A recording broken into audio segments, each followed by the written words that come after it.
اللہم صلی علی محمد وعلی آلہ وصحبہ وسلم اللہم صلی علی۔ مکے میں کافروں کو اس بیعت کا حال معلوم ہوا تو خوف سے ان کے دل دہل گئے۔ سب نے کہا مسلمانوں سے اب صلح کر لی جائے، خیریت اسی میں ہے ورنہ بڑی تباہی ہوگی۔ کافروں میں ایک شخص تھا سہیل بن عمرو، یہ سوجھ بوجھ اور ہوشیاری میں مشہور تھا، ساتھ ہی زباں آور خطیب تھا۔ لوگوں نے اسے خطیب قریش کا لقب دیا تھا۔ انہوں نے صلح کی بات چیت کے لیے اسی کو دوڑایا۔ سہیل آیا تو اس نے دیکھا مسلمانوں میں بڑی ہمہ ہمی ہے، ہر طرف جنگ کی تیاریاں ہیں۔ یہ دیکھ کر وہ گھبرا گیا، لپک کر خدمت اقدس میں حاضر ہوا اور عرض کیا، آپ یقین مانیں عثمان بالکل صحیح سلامت ہیں، ان کے قتل ہو جانے کی خبر بالکل غلط ہے۔ میں آپ کے پاس صلح کی غرض سے آیا ہوں، یہاں آپ کے ساتھی جنگی تیاریوں میں مصروف ہیں۔ ادھر قریش نے قسم کھا لی ہے اس سال آپ کو مکے نہیں آنے دیں گے۔ میں کچھ شرطیں لے کر آیا ہوں، ان میں ہمارے لیے بھی سلامتی ہے، آپ کے لیے بھی بہتر ہے۔ اگر آپ مان لیں تو ایک خوفناک جنگ ٹل جائے گی، نہ جانے کتنی جانیں بچ جائیں گی اور اتنی بڑی نیک نامی کا صحرا آپ کے سر بندھ جائے گا۔ پیارے نبی صلی اللہ علیہ وسلم، کیا شرطیں ہیں؟ سہیل، اس سال آپ طواف کے بغیر لوٹ جائیں، اگلے سال آئیں اور صرف 3 دن رہ کر چلے جائیں، تلوار کے سوا کوئی ہتھیار نہ ہو اور تلواریں بھی نیام میں ہوں۔ پیارے نبی، اور کیا شرط ہے؟ سہیل، قریش کا کوئی شخص مسلمان ہو کر مدینے آ جائے تو آپ کو اسے مکہ واپس کرنا ہوگا، اور اگر کوئی مسلمان مدینہ چھوڑ کر مکے جائے گا تو ہم اسے واپس نہیں کریں گے۔ آپ صلی اللہ علیہ وسلم نے آنکھیں بند کر لیں اور کچھ دیر خاموش رہے۔ وہی کے وقت آپ کی یہی حالت ہوتی۔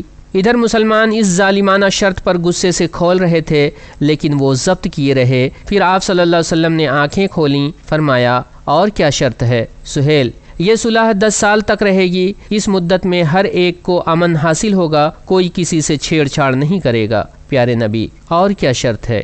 سہیل، عرب کا جو قبیلہ جس فریق کے ساتھ چاہے معاہدے میں شریک ہو جائے۔ یہ ہیں قریش کی شرطیں، بات بگڑنے سے پہلے آپ سوچ لیں۔ لوگوں کو آپ کی تدبیر و حکمت سے بڑی امیدیں ہیں۔ آپ صلی اللہ علیہ وسلم نے یہ ساری شرطیں منظور کر لیں۔ حضرت علی رضی اللہ تعالیٰ عنہ کو حکم دیا صلح نامہ لکھیں۔ مسلمانوں نے یہ صورتحال دیکھی تو بہت رنجیدہ ہوئے۔ حضرت عمر رضی اللہ تعالیٰ عنہ پر سب سے زیادہ اثر ہوا۔ وہ اٹھ کر پیارے نبی کی خدمت میں آئے، عرض کیا، کیا آپ خدا کے رسول نہیں ہیں؟ پیارے نبی صلی اللہ علیہ وسلم، اس میں کیا شک ہے؟ عمر رضی اللہ تعالیٰ عنہ، کیا ہم مسلم نہیں ہیں؟ پیارے نبی صلی اللہ علیہ وسلم، کیوں نہیں؟ ہمارے مسلم ہونے میں بھی کوئی شک نہیں۔ عمر رضی اللہ تعالیٰ عنہ، کیا وہ مشرک نہیں ہیں؟ پیارے نبی صلی اللہ علیہ وسلم، پکے مشرک ہیں، ان کے مشرک ہونے میں کیا شبہ ہے؟ عمر رضی اللہ تعالیٰ عنہ، تو ہم دین میں یہ ذلت کیوں گوارا کریں؟ اس طرح دب کر ان کے ساتھ کیوں صلح کریں؟ پیارے نبی صلی اللہ علیہ وسلم، عمر، میں خدا کا بندہ بھی ہوں اور اس کا رسول بھی، یہ اسی کا فیصلہ ہے، وہ ہمیں ہرگز ضائع نہیں کرے گا۔ حضرت عمر رضی اللہ تعالیٰ عنہ کی آنکھوں میں آنسو بھر آئے۔ وہ اٹھ کر ابو بکر رضی اللہ تعالیٰ عنہ کے پاس آ گئے اور یہی گفتگو کی۔ حضرت ابو بکر رضی اللہ تعالیٰ عنہ نے فرمایا، عمر، سمجھداری سے کام لو، کیوں اس قدر پریشان ہو؟ کیا تمہیں معلوم نہیں آپ خدا کے رسول ہیں؟ جو کچھ کرتے ہیں خدا کے حکم سے کرتے ہیں۔ صلح نامہ تحریر ہونے لگا۔ حضرت علی رضی اللہ تعالیٰ عنہ نے قلم اٹھایا اور لکھنا شروع کیا۔ پیارے نبی صلی اللہ علیہ وسلم نے فرمایا، لکھو، بسم اللہ الرحمن الرحیم۔ سہیل، ہم میں بسم اللہ الرحمن الرحیم لکھنے کا رواج نہیں، ہم اس سے ناواقف ہیں، بسمک اللہم لکھا جائے۔ آپ صلی اللہ علیہ وسلم نے منظور فرمایا اور حضرت علی رضی اللہ تعالیٰ عنہ کو لکھنے کا حکم دیا۔ پھر آپ صلی اللہ علیہ وسلم نے فرمایا، لکھو، یہ وہ شرطیں ہیں جن پر اللہ کے رسول محمد نے سہیل بن عمرو سے صلح کی۔ سہیل نے فوراً حضرت علی رضی اللہ تعالیٰ عنہ کا ہاتھ پکڑ لیا اور کہا، ایسا نہ کیجیے، اگر قریش آپ کو رسول ہی مانتے تو جھگڑا کس بات کا تھا؟ آپ صرف اپنا اور اپنے باپ کا نام لکھوائیں۔ پیارے نبی صلی اللہ علیہ وسلم نے فرمایا، تم مانو چاہے نہ مانو، خدا کی قسم میں اللہ کا رسول ہوں۔ پھر حضرت علی رضی اللہ تعالیٰ عنہ سے فرمایا، لکھو، یہ وہ شرطیں ہیں جن پر محمد بن عبداللہ نے سہیل بن عمرو کے ساتھ صلح کی۔ پھر صلح کی شرطیں لکھی گئیں اور دونوں طرف کے کچھ آدمیوں کی اس پر دستخط ہو گئے۔ یہ معاہدہ چونکہ حدیبیہ میں لکھا گیا، اس لیے صلح حدیبیہ کے نام سے مشہور ہوا۔ ٹھیک اس وقت جب معاہدہ لکھا جا رہا تھا ایک شخص آیا اور مسلمانوں کے سامنے گر پڑا۔ ہاتھوں میں ہتکڑیاں تھیں، پاؤں میں بیڑیاں تھیں، چہرے پر مظلومی برس رہی تھی، جسم سے بے کسی ٹپک رہی تھی۔ یہ مظلوم قریش کا آدمی تھا، سہیل بن عمرو کا بیٹا تھا، ابو جندل اس کا نام تھا۔ اس کے لیے مکے میں جینا دوبھر ہو گیا تھا، صرف اس جرم میں کہ وہ مسلمان ہو گیا تھا، اپنے رب کا بندہ بن گیا تھا۔ نہ جانے کس طرح وہ گھسیٹتا بھاگتا آیا تھا کہ کسی طرح قریش سے چھٹکارا مل جائے۔ سہیل نے ابو جندل رضی اللہ تعالیٰ عنہ کو دیکھا تو اس کے تن بدن میں آگ لگ گئی۔ اس نے غصے میں احتجاج کیا، یہ میرا لڑکا ہے، میں اس کا ولی ہوں، اگر اسے روک لیا گیا تو یہ معاہدے کی خلاف ورزی ہوگی۔ پیارے نبی صلی اللہ علیہ وسلم، ابھی معاہدہ لکھا کب گیا؟ سہیل، لکھا گیا ہو چاہے نہ لکھا گیا ہو، اگر اسے یہاں روکا گیا تو ہمیں یہ صلح منظور نہیں۔ پیارے نبی صلی اللہ علیہ وسلم، اچھا ہم انہیں روکیں گے نہیں، البتہ تم سے گزارش کرتے ہیں انہیں یہیں چھوڑ دو۔ سہیل، یہ تو قیامت تک نہ ہوگا۔ پیارے نبی صلی اللہ علیہ وسلم نے کئی دفعہ کہا لیکن وہ تیار نہ ہوا، اپنی ہٹ پر اڑا رہا۔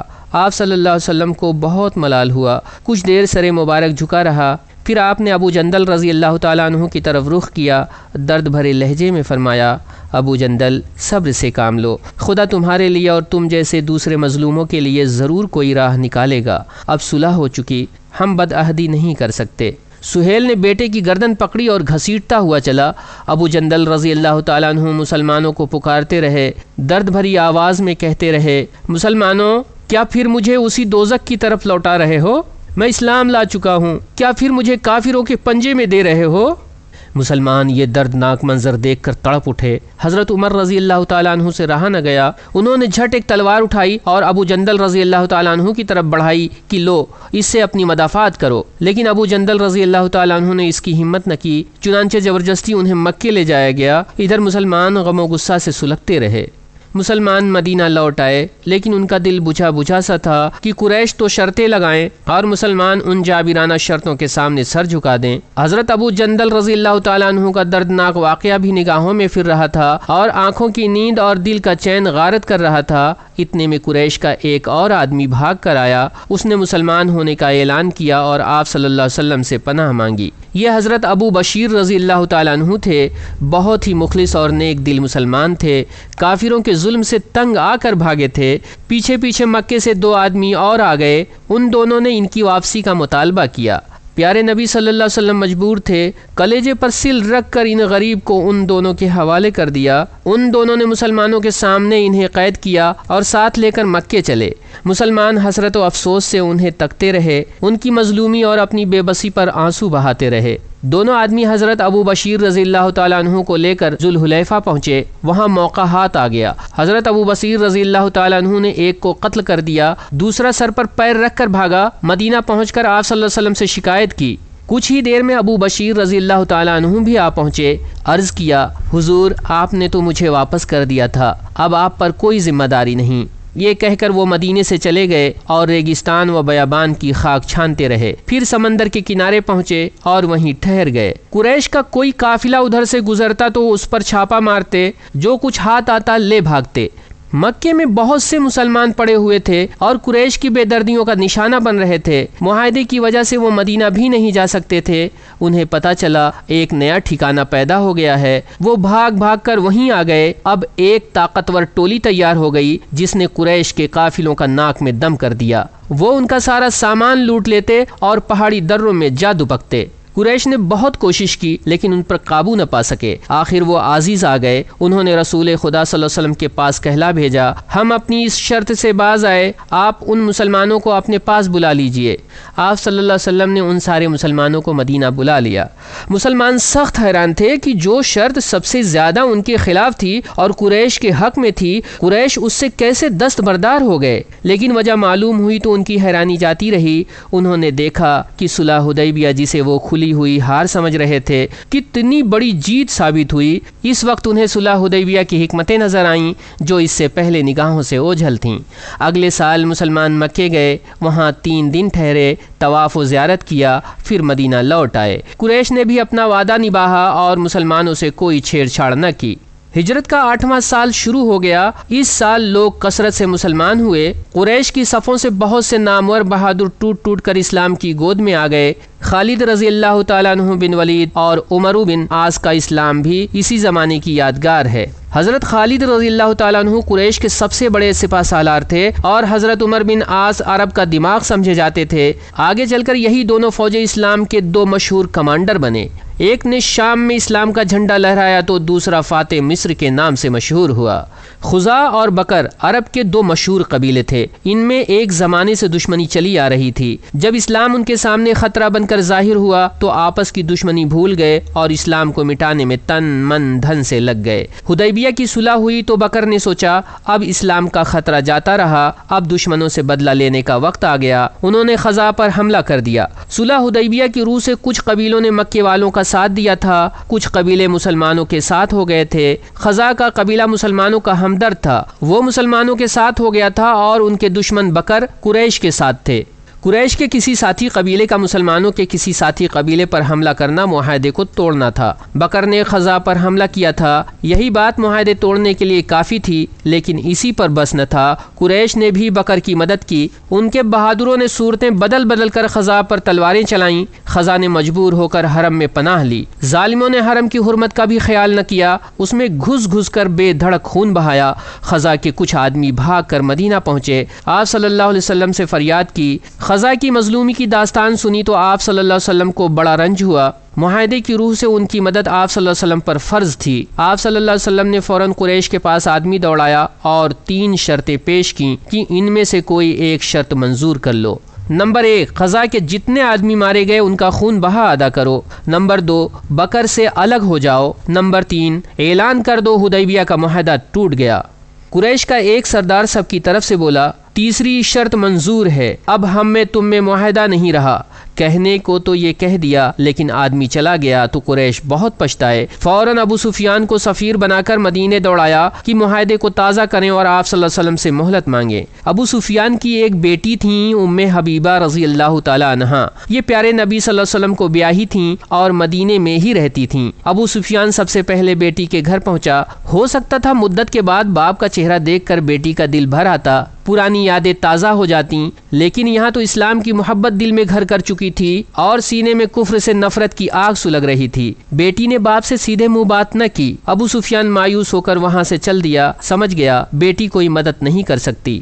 وہ براہ راست آپ صلی اللہ علیہ وسلم کی خدمت میں حاضر ہوا اور قریش کا پیغام سنایا۔ آپ صلی اللہ علیہ وسلم کچھ بولے نہیں، خاموش رہے۔ اب وہ حضرت ابو بکر رضی اللہ تعالیٰ عنہ کے پاس پہنچا اور انہیں بیچ میں ڈالنا چاہا، لیکن انہوں نے کان پر ہاتھ دھر لیا، الٹے کچھ ناراض بھی ہو گئے۔ وہاں سے مایوس ہو کر وہ حضرت عمر رضی اللہ تعالیٰ عنہ کے پاس پہنچا، دیکھا تو وہ سب سے زیادہ بفرے ہوئے تھے، اس کی ایک بات بھی سننے کو تیار نہ تھے۔ اب وہ حضرت فاطمہ رضی اللہ تعالیٰ عنہ کے پاس پہنچا۔ حضرت حسن رضی اللہ تعالیٰ عنہ ابھی ننھے بچے تھے، ان کی گودیوں میں ہمک رہے تھے۔ ابو سفیان نے کہا، بیٹی فاطمہ، اس بچے سے بس اتنا کہلا دو، میں نے دونوں فریقوں میں بیچ بچاؤ کرا دیا، اگر یہ اتنا کہہ دے تو آج سے ہی سارے عرب کا سردار کہلائے گا، بولو ایسا کر سکتی ہو؟ حضرت فاطمہ رضی اللہ تعالی عنہا نے کہا، جناب ابو سفیان، آپ کیسی باتیں کر رہے ہیں؟ بھلا بچے ان معاملات میں کیا کر سکتے ہیں؟ اور یہاں تو معاہدہ رسول خدا کا ہے، رسول خدا کے مقابلے میں کون پناہ دے سکتا ہے؟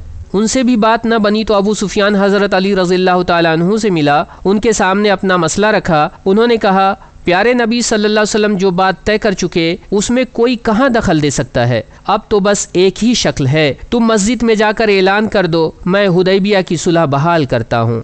چنانچہ اس نے یہی کیا اور فوراً مکہ لوٹ گیا۔ مکہ پہنچنے پر جب لوگوں نے اسے پوچھا اور اس نے اپنا کارنامہ بیان کیا تو لوگوں نے اسے ملامت کی اور کہا، یہ تو کچھ بھی نہ ہوا، تم سے تو علی نے مذاق کیا اور تم اتنا بھی نہ سمجھے، کہیں اس طرح صلح بحال ہوا کرتی ہے؟ ایک مرتبہ پھر قریشی سردار مشورے کے لیے جمع ہوئے اور فیصلہ کیا خزاع سے صلح کر لی جائے، ان کے جو آدمی مارے گئے ہیں ان کا خون بہا دے دیا جائے تاکہ محمد اگر مکے پر حملہ کریں تو ان کا ساتھ نہ دیں۔ بات طے ہو گئی۔ بدیل مکے میں ہی رہتے تھے، یہ خزاع کے بہت بڑے رئیس اور معزز آدمی تھے۔ ابو سفیان نے ان سے بات پکی کر لی، جو لوگ مارے گئے تھے ان کا خون بہا بنی خزاع کو بھجوا دیا۔ پھر یہ دونوں ایک ساتھ خزاع پہنچے تاکہ صلح کی بات بالکل پکی اور اطمینانی ہو جائے۔ صلی علی محمد اللہم صلی علی محمد وعلی آلہ وصحبہ وسلم اللہم صلی علی